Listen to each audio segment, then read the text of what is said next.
when we think about how do we push the frontier, I mean, especially now it's exciting because we have really strong models on the biology side, on protein folding side, like let's say AlphaFold and models like that.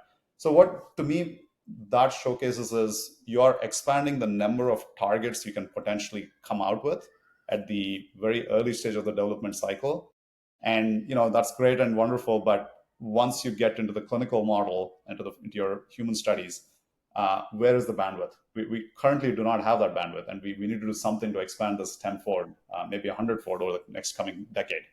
And I think you're going at something which is very similar in rare disease. This is the core of our business proposition, right? So we're developing treatments for rare diseases, right? For diseases that affect 1,000 kids, in the United States, like small stuff, but so meaningful because these 1,000 kids are going blind, and we know the technology works, right? I mean, Luxturna was the first one approved by Spark, and it worked, and so running the clinical trials is so important to be efficient, right? We don't have, if you have, if you're in a big indication where if you're after diabetes, obesity, something like that, then the numbers make sense, in big pharma to go after those indications and run the trials with, with a lot of money and a lot of spend and a lot of time.